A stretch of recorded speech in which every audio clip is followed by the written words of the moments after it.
So it was just yesterday that we got the kit information for Annihilus. Really awesome, really exciting. We see he's going to be capable of doing a lot of crazy things. One of the things, though, that was on my mind is he's supposed to work with the Galactic Council.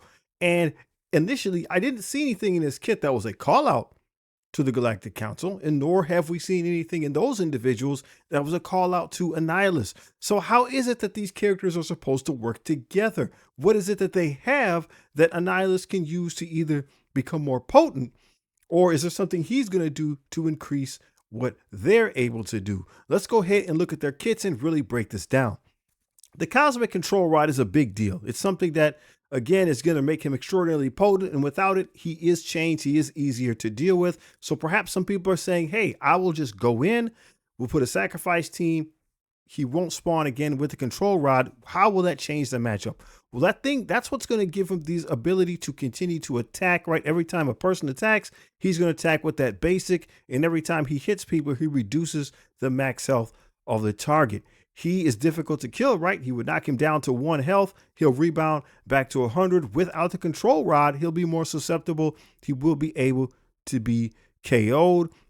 Battlefield effects, like it says here on the allied side, like Allfather's Fury from Odin or Franklin Richard Future Foundation, things that are happening on the allied side. He's immune from a ton of status effects, and this is where he's going to get that 100% drain. Okay, so these things, when he has it, he's strong. Without it, he's weakened. So are there other members, especially on that Galactic Council team, that can mimic some of these abilities? So even if you don't have the control rod, Annihilus is still a force to be reckoned with. We'll start out just by thinking about the order of operations to a degree. We want to keep in mind that he has a speed of 128. That is not bad. There are only 40 characters in a game that are 128 or above. A lot of those are older characters. They're not going to be able to help. So Annihilus, he's going to be going, he's relatively quickly. He's not the fastest character, but he's going to be going relatively quickly. In addition to that, he does have the Galactic Council tag. Tags matter. So if someone has an ability that does something to Galactic Council, it will affect Annihilus as well. If we continue on and just graze over his basic ability, we want to keep in mind that when he does it, he's going to fill his speed bar by 15%. And that's without, it doesn't matter if he has a control rod or not. If he has it, he's going to be, every time he uses his basic, 15%. Okay. Now, let's go on and just think about the flow of battle for a minute. We have a special ability, and it starts out with 5 energy, right? He's going to use that, and then when his next turn comes around, he's going to be at his ultimate ability, Annihilation Wave. His special gave him 5 ultimate ability energy, so this turn, this ability should be available the next time he takes a turn, okay? Now that we have the general flow, let's think about now how things can be made into a weakness. So if we were to survive those first 2 opening attacks, however it went down, it's our second time fighting them, it's our third time fighting them, whatever it is, or if we ourselves are in a prolonged fight, to get back to our special, we need 5 energy. So that's roughly 5 turns. That's a really, really long time in game terms. His basic is what he'll be using during that time because he won't have anything else. So is there something that can happen? Is there something we can do to shorten that length of time, to shorten those 5 turns and get him back to using his special ability, which will trigger his ultimate, and then that cycle will continue?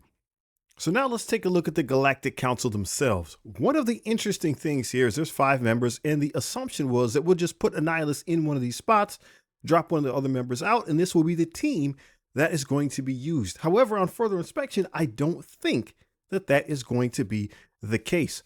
Why is that? Well, these characters, some of them are made to work in certain game modes. Quasar, for example, is a war character. Blastaar and Thunderstrike are Cosmic Crucible characters. In some cases, without those callouts, they're not very good. And we didn't see anything in Annihilus kit that turns on those effects throughout. So that's now changing my thinking that these characters were supposed to just sprinkle them in and try to use their strengths to make Annihilus better. Let's start off by taking a look at Star-Lord. Star-Lord's passive ability is called Improvisation. Now it says on his turn, he has a 50% chance to generate 1 or 2 ability energy for adjacent allies, and that's not going to count Blastaar because Blastaar doesn't use energy in the traditional sense. Why is this significant? Well, Star-Lord, he's going to go kind of slow. We know that he's going to go kind of slow, but every time he takes a turn, he has a 50% chance to generate 1 or 2 energy for the adjacent ally. So if he is standing next to Annihilus, and we're talking about 5 turns in between when Annihilus goes and when he is able to get back to his special ability, every time Star-Lord takes a turn, there's a chance that he's going to give Annihilus energy. So even if we just take half and round down, then it should happen twice in that time. And if it happens twice in that time, that's a minimum of 2 more energy, right? It could be 4 energy. If it's 4, right? If it's 4, then Annihilus is back up and running. He's ready to go. And that cycle repeats again. So we were wondering, well, why would we only give him that 50% chance? I think that's why, because it leaves some of that up to chance. It's really not the thing you're going to rely on. He probably should be there. It's really not the thing that you're going to rely on to get Annihilus back into the fight. Time will go on, right? Turns will be made, but there's other things we can use to take advantage of that more surely. For example, his special ability here, Clever Distraction. He's going to generate 2 ability energy to random adjacent allies. So if you put, once again, if we put Star-Lord next to Annihilus, when it's his turn to use this move, he will give Annihilus 2 energy. So our time period has already got shortened, right? From 5 turns down to 3. And it's a 50% chance that sometime as this is going, he's going to get 1 or 2 more other energy. Annihilus is going to take a turn or 2 on his own. He's going to get energy from doing that. So we already are shortening that period of time to get him back in the fight just by using Star-Lord. Now that would mean we have to maybe hold off, right? We would maybe have to hold off and not use that ability right away. We would have to wait until turn 3. That might or might not be viable. We'll just have to see how it goes. In addition, we have the flavor text at the bottom. If you have a couple of those Galactic Council members, right? So it's not full, but if you have, let's say 1 or 2 of those members, if you have 1, you can put an ability block out there. If you got 2, you can put a stun out there. And again, you might not necessarily, you're just using this to delay the inevitable, so to speak. You're just trying to keep the opponents under control so that you're able to keep moving forward, generate energy, and get back in the fight with Annihilus. The next character is Adam Warlock. Now, we've heard people say that probably we leave this individual off the team. Let's think about it for a minute. Let's look and see what's going on. Maybe we do want to include him. There are some things that he can do to really make this matchup devastating. His passive ability is called Avatar of Life. So initially, it seems like there's not a whole lot going on here, right? On spawn, he gets safeguarded immunity, but that's for the Infinity Watch. He's obviously on the Galactic Council in this case, so that will not apply to Annihilus. He gets revived once. He's going to revive with 60% of his max health. And right, there's not a whole lot going on there. One thing that will happen is when he revives, we see the flavor text at the bottom. If we had the awaken ability, then he would clear all negative effects from all Galactic Council allies. So this is one of those things to keep in mind. If Annihilus is made vulnerable, or he doesn't have the control rod, this is one way that even if you were to stack some negative effects on him, those negative effects could be removed. Again, it's also something we could think about ourselves if we're using Annihilus on the offensive side. We might not have control over this, but it's something you need to keep in mind. If you're fighting against him, damaging Adam Warlock too late in the process or too early, depending on how you're working, could take the negative effects off the guy that you were trying to control. In addition, we see it doesn't seem like much. On turn, apply regeneration for 2 turns to the most injured ally. And then if you got the awakened ability, that would also put regenerations on 2 random Galactic Council allies. So there's no guarantee that that's going to land on Annihilus, but you're going to put it whoever's hurt the most. So if somebody's doing damage, it could drop on him, and then 2 other random individuals. It will still keep other members of that team alive. If you don't have a lot of Galactic Council members, right? If the entire team is not made of Galactic Council, if you only have 2 or 3, then the people that it could land on is only 2 or 3. It doesn't seem like a lot, but it can help keep the character in the fight. His ultimate is called Power Overwhelming. This is very interesting. Let's see if we can work this out. Notice where his ability energy starts. He's at 4. He needs 2 more to be able to use it. It'll take 2 turns for him to get there. What could be happening during those 2 turns? Annihilus will use his special and his ultimate. And then he's going to enter that 5 turns that we were talking about, where he's kind of vulnerable and maybe an individual can strike back. How can this ability help? Well, it says it would apply Safeguard to self and all Galactic Council allies if we have the Awaken ability active. So this can give Annihilus Safeguard if he's lost the Cosmic Control Rod, right? If he's lost the Cosmic Control Rod, this ability can give him Safeguard. In addition, we know that it does damage. It applies stun, and it's going to chain to people and do another random stun. But that first one is targeted. You can put it on someone who's causing you problems, and then, right, hopefully ride the wave out.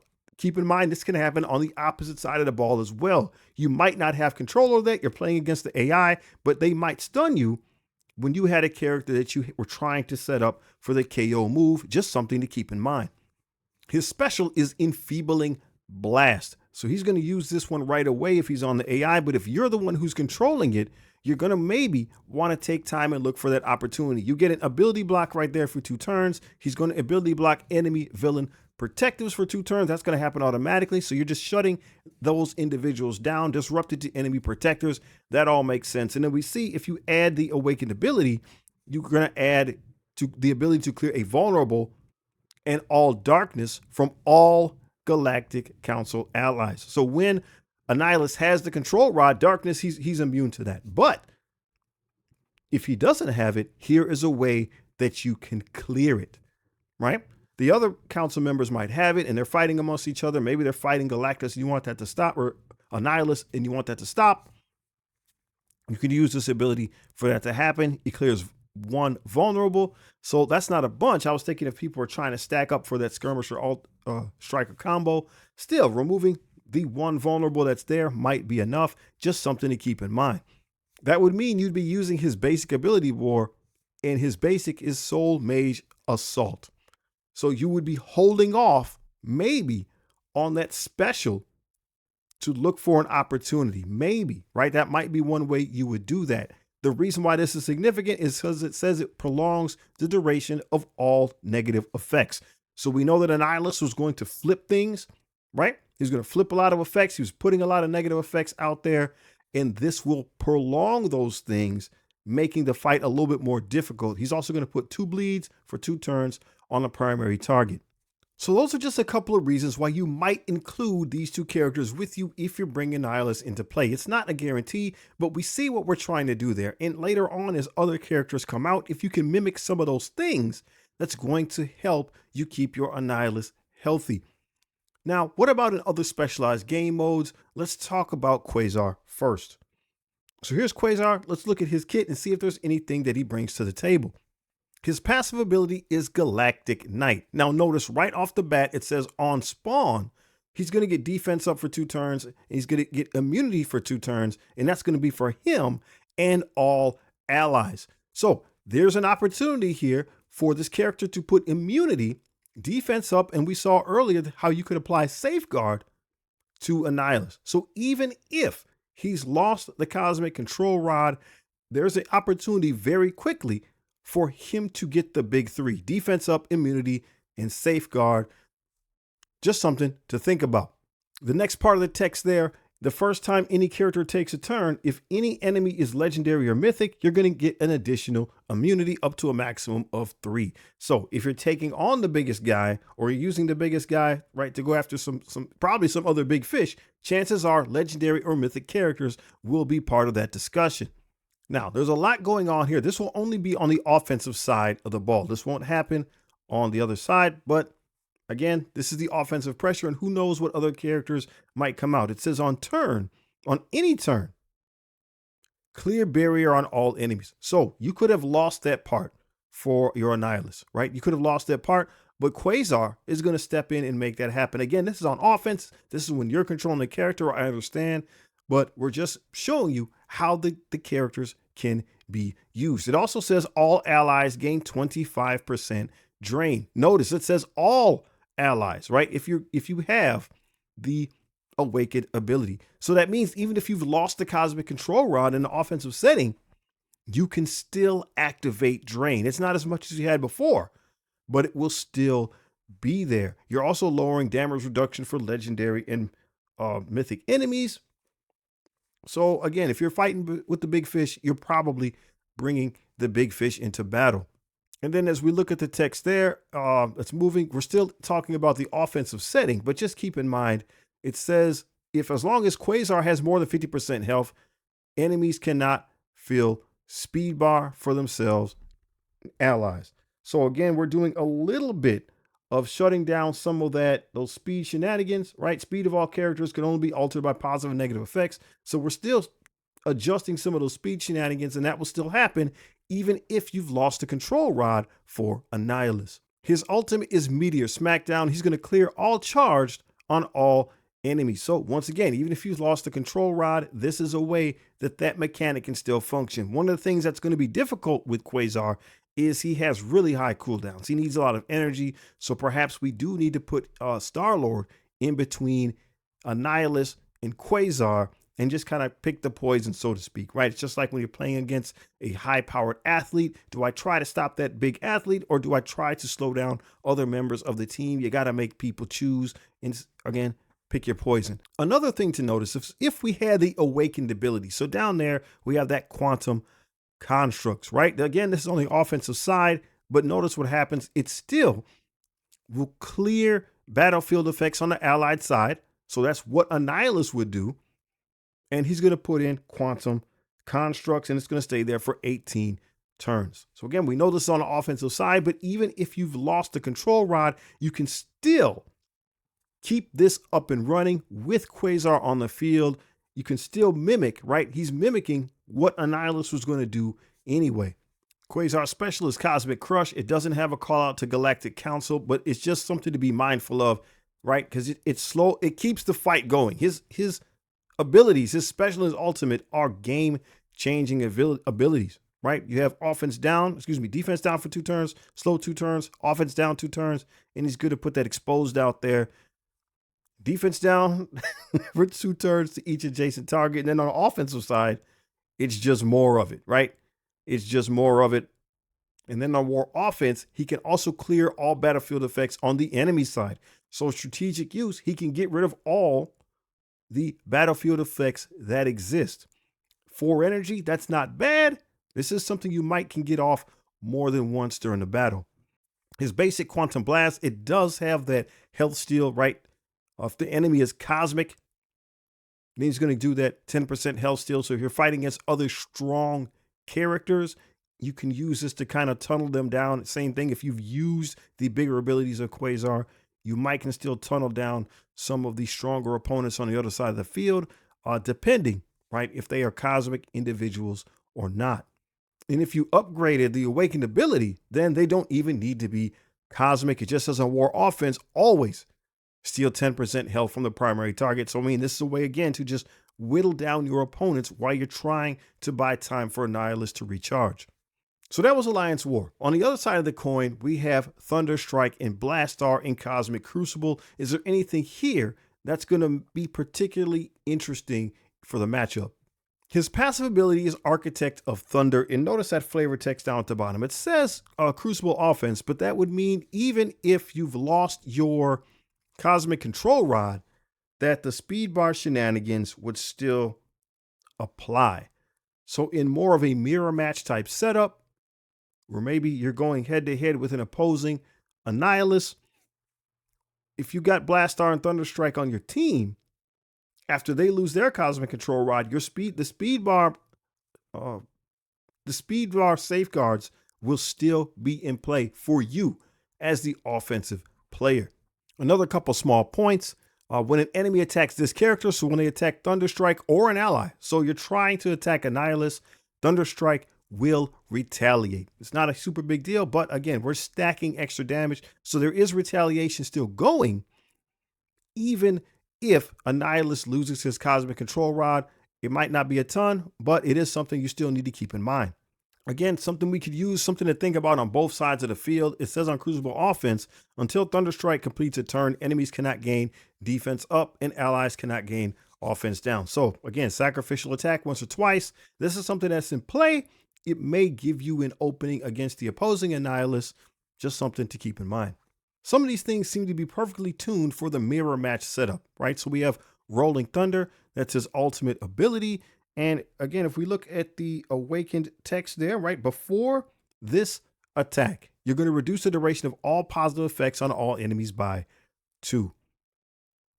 So again, we're coming in maybe after a sack attack, you can remove any positive effects, or at least by 2, before this individual gets to go. Just something to keep in mind. It's going to help you remove opponents, again, in that mirror match setup. And if the enemy is a villain, so if you're hitting into an opposing Annihilus, you're going to steal 2 ability energy from that target. So think about that. We already talked about if a person is in a vulnerable state, it's going to need to take him 5 turns to get back up to get that special and ultimate going again. This can prolong that in the mirror match setup, giving you more time to press the attack. His special is Lightning Lash, and just one of the main points there, it's going to put blind on the primary target, and then it says it clears 2 random negative effects from self and all allies.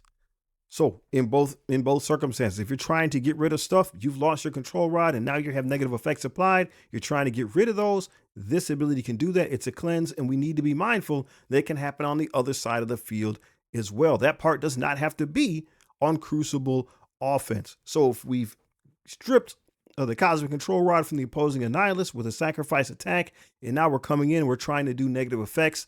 If Thunderstrike hasn't went yet, which he won't because he's slower, he's just going to remove some of those negative abilities.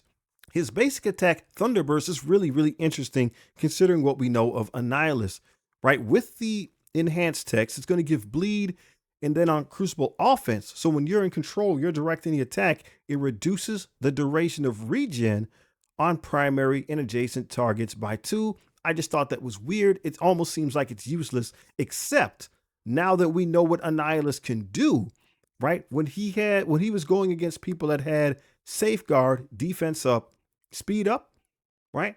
He was going to, I believe, flip those things. I can't remember. He was going to stop that from happening. One of the things that was not mentioned, though, was regeneration. So an individual, I was thinking in my mind, you would somehow stack those regenerations. You would take damage. He wouldn't be able to flip it. And then hopefully you would also slightly be able to rebound with stuff that wasn't, permanent maxed health damage. But here, Thunderstrike has the ability to also remove those regenerations, and it's only on Crucible Offense. So meaning, again, you're targeting that individual. You know that person had safeguard, they had a bunch of other things, and you would then use this to get rid of the regenerations as well. Let's take a few minutes and talk about Blastaar. Still would be inside of the Cosmic Crucible setting. His passive ability is the Living Bomber. So we know, generally speaking, every time that Blastaar goes, him and Thunderstrike have some type of bonus. But notice this, it says when a non-summon ally uses their basic ability. So this is going to be Annihilus, right? We talked about that 5 turns. You're trying to close the gap on that. He's only going to have his basic available, and he's just going to continually trigger Blastaar. So Annihilus, or again, his speed is faster. He's faster than Blastaar is. But every time he gets to go, he's going to be triggering Blastaar. He's going to make sure Blastaar gets more bomb burst. And if we have the flavor text there, when Blastaar starts to go, when he's using his abilities, he's going to be able to strip off safeguard, immunity, and taunt from their opponent. In addition, notice there in Crucible Offense, it's going to fill Blastaar's speed bar. It says here by 30%. With the flavor text, it's an additional 20%, so 50%. So he's going to be making, right, just doing this is going to make Blastaar also go faster. So Annihilus will be going faster just because of the speed bump that he gets from his basic. He's already fast, and then he's going to be ramping up Blastaar as well. And you can't really slow that down. If he has the bomb burst, which that's what he's going to have if he's called in for an assist, he can't gain slow or speed up, which is fine. We saw that he's going to get speed boost just from from somebody else doing that basic attack. So his ultimate is sweeping destruction. So again, this is interesting that we're going to be speeding Blastaar up, right? If he has 3 bomb bursts, he's going to reduce the duration of all positive effects on all enemies, right, by 3. If he has the awakened abilities, if he has 4 bomb bursts, he's going to get drained, so he's going to heal from that. If he has 5 bomb bursts, then he's going to reduce the speed bar of all enemies by 30%. So this can happen on both sides of the field. So I just think this is really interesting. Just by going more, just by using that character who's like an Annihilus. And man, now that I think about, like, this might happen. No, he said non-summon. But this is going to be happening because Annihilus is going to be going faster.